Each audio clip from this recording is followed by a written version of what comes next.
D'ailleurs les amis, le Ballon d'Or 2025, on sait désormais qui va le gagner. 12 journalistes du monde entier ont été interrogés par le média Le Parisien pour connaître leur top 3 au Ballon d'Or. Comme vous le savez, c'est exactement de la même manière que le Ballon d'Or sera attribué. Donc ces votes qu'on va voir tout à l'heure sont de vrais indicatifs. Voici donc leur top 3. Journalistes du Parisien, c'est-à-dire en France, ont voté en numéro 1 Ousmane Dembélé, en deuxième position Lamine Yamal, en troisième position on a Achraf Hakimi. En Argentine les amis, en première position on a Ousmane Dembélé. Ça c'est une folie, jamais j'aurais pensé qu'en Argentine ils auraient voté pour Ousmane Dembélé. En deuxième position on a Lamine Yamal et en troisième position on a Rafinha. Jusqu'à là pour moi ces deux votes tiennent la route. Parce que la troisième place, que ce soit Rafinha ou Achraf Hakimi, pour moi c'est mérité pour les deux. Aux États-Unis les amis, les journalistes ont voté pour la première place Ousmane Dembélé. En deuxième position encore une fois Lamine Yamal. Et en troisième position Nuno Mendes. Bon là par contre je suis pas d'accord. C'est vrai qu'il a sorti une grosse saison mais on aurait pu mettre un Hakimi, un Vitinha ou quelqu'un d'autre. On arrive au Brésil les amis. En première position ils ont voté pour Ousmane Dembélé. En deuxième position Lamine Yamal encore une fois. Et en troisième position ils ont mis Vitinha et non Rafinha. Comment c'est possible? Même au Brésil ils votent pas pour Rafinha. Ce que je remarque c'est que jusqu'à là dans tous les pays Ousmane Dembélé est premier. En Belgique les amis, Ousmane Dembélé est encore premier. Lamine Yamal encore une fois deuxième.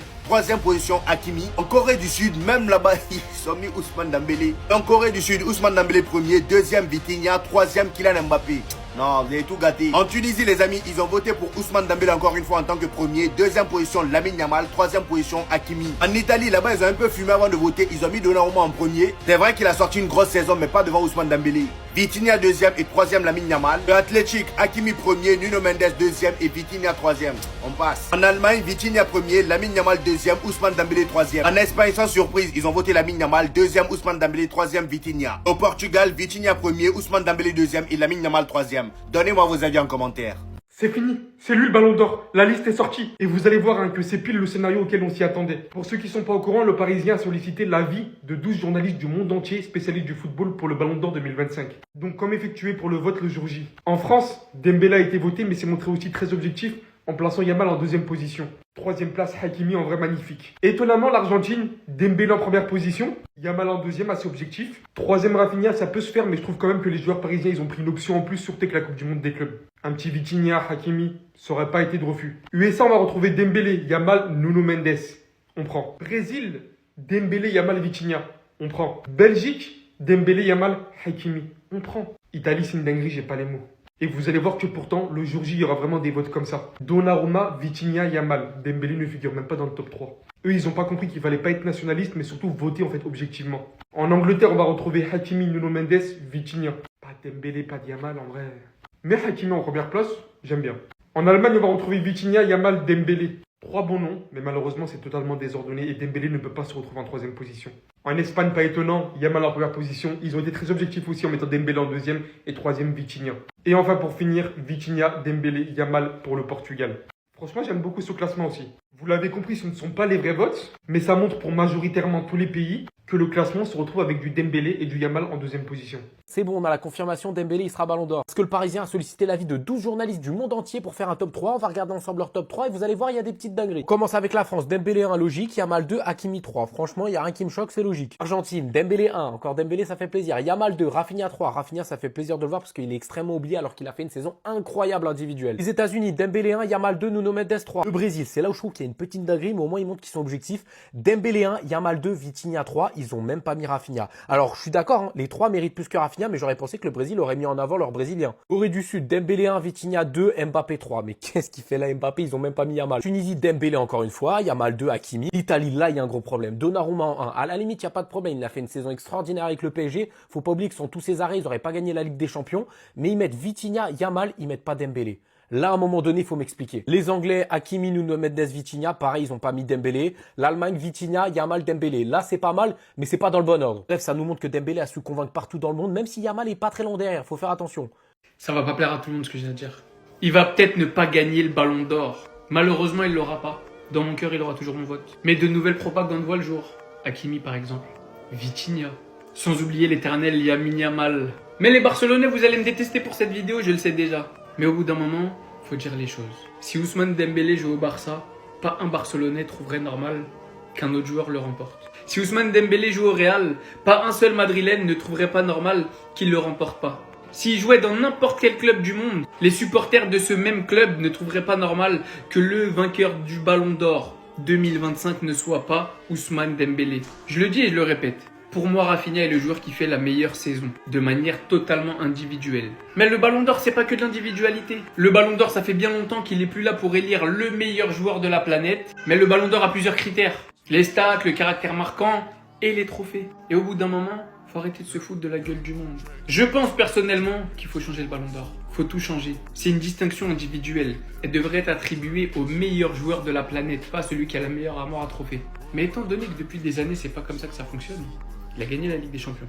Il a gagné la Ligue 1. Il a gagné la Coupe de France. Meilleur joueur de la Ligue des Champions. Meilleur joueur de Ligue 1. Statistiquement, il est là.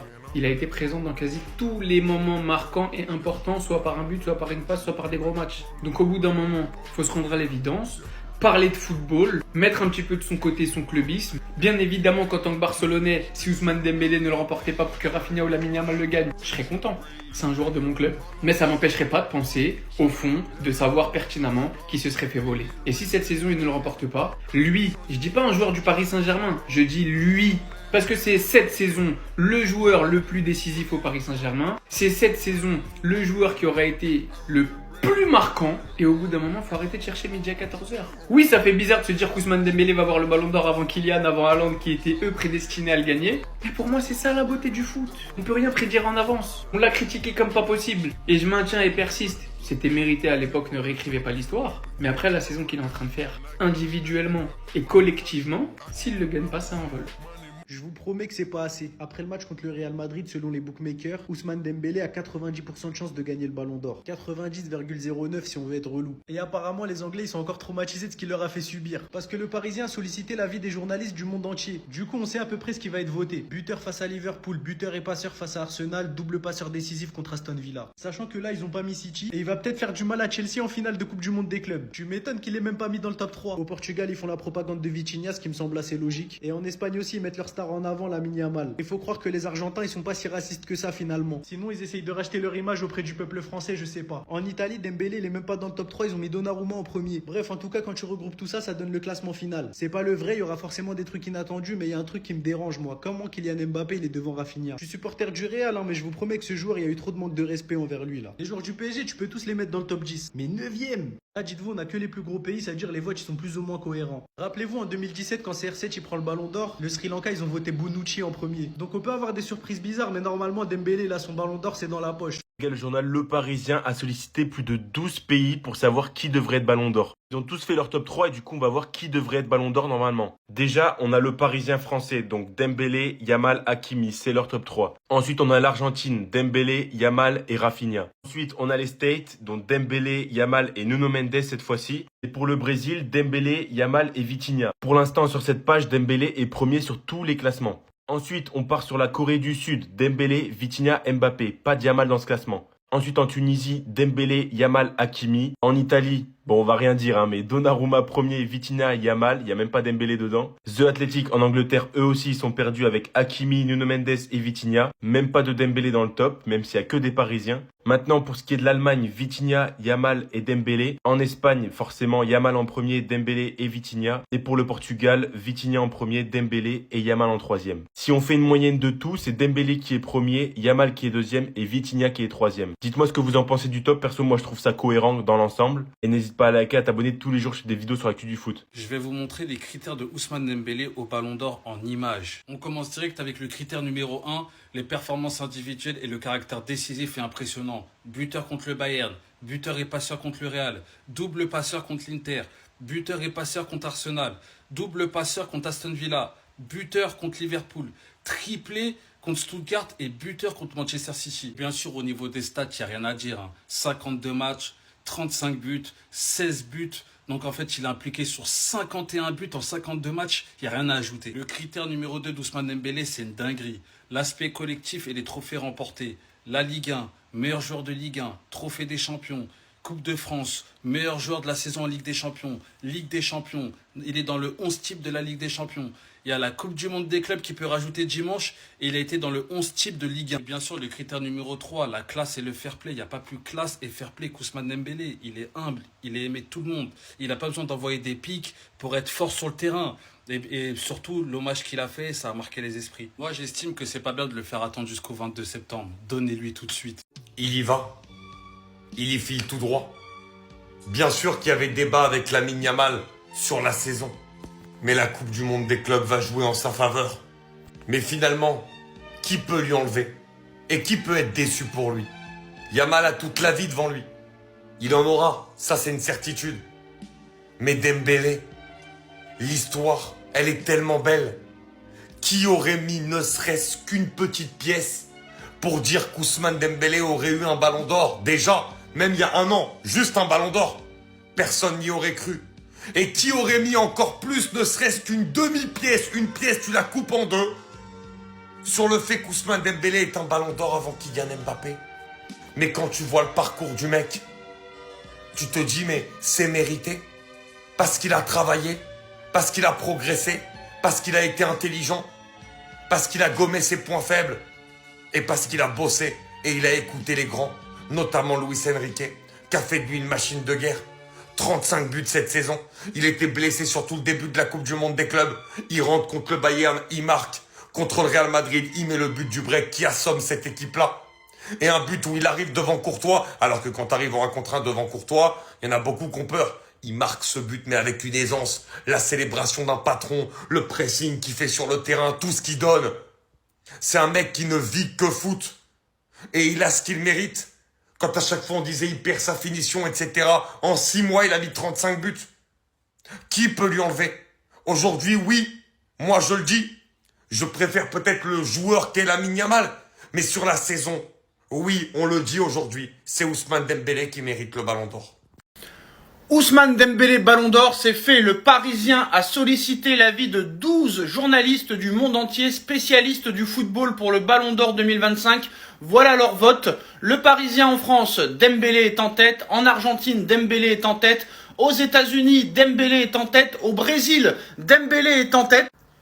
En Belgique, Dembélé est en tête. En Corée du Sud, Dembélé est en tête. En Tunisie, Dembélé est en tête. Surprise, en Italie, Dembélé n'est même pas dans les 3 premiers. Ils ont mis Donnarumma, chauvinisme. En Allemagne, Dembélé est 3e. En Espagne, Dembélé est 2e. Portugal, Dembélé est 2e. Donc pour l'instant, sur 12 journalistes, Dembélé est en tête loin devant. Voilà. Après, il y a des votes incompréhensibles comme en Italie. On sait pourquoi Dembélé n'est pas dans les 3 premiers. À part Portugal, Espagne, Dembélé est en tête sur tous les journalistes. Mais bon, on ne sait pas encore réellement, vu qu'il y a 100 journalistes qui votent. Mais normalement, Dembélé devrait bien être Ballon d'Or. Si sur 12 journalistes, il y en a 9 qui mettent Dembélé en tête, le reste devrait suivre tranquillement. Donc normalement, à 95%, Ousmane Dembouz Dembélé devrait être le Ballon d'Or 2025, le 22 septembre. Je le jure,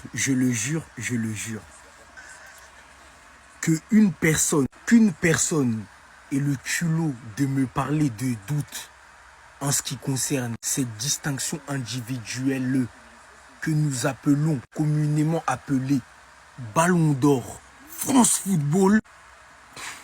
Je crois qu'il va avoir la vie en noir et blanc. Moi, je vous le dis. Et je vais même aller encore plus loin.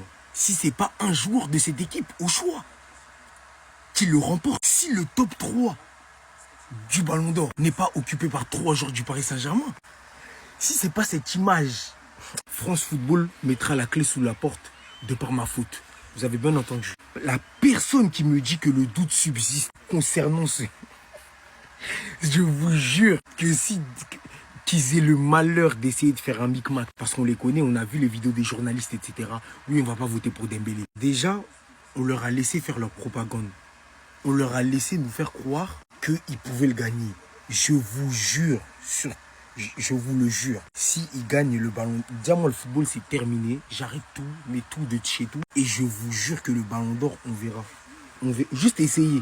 22 septembre, rendez-vous. Restez sobre, abonnez-vous les gars, ça frappe. Les gars, gros débat. Je pense qu'on attend tous, c'est qui va gagner ce Ballon d'Or 2025 entre Ousmane Dembélé et Lamine Yamal. Lamine Yamal, un phénomène sur le terrain. 17 ans, il réalise une saison extraordinaire. Tout simplement phénoménale. Et Ousmane Dembélé, que dire? Je pense qu'on est sur la meilleure saison de sa carrière, tout simplement.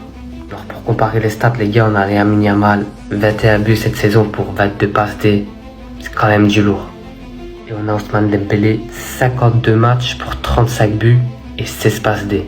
Sans oublier qu'Ousmane Dembélé joue la Coupe du Monde des clubs et pas Lamine Yamal. Et on a ce crack les gars, mais que dire? Regardez tout ce qu'il a gagné cette saison, tous les trophées. Mis à part la Ligue des Champions et la Coupe du Monde des clubs, parce qu'il veut pas y participer, rien à dire. Moi perso les gars, quand on me demande de regarder un match du Barcelone, je pense pas à l'équipe du Barça.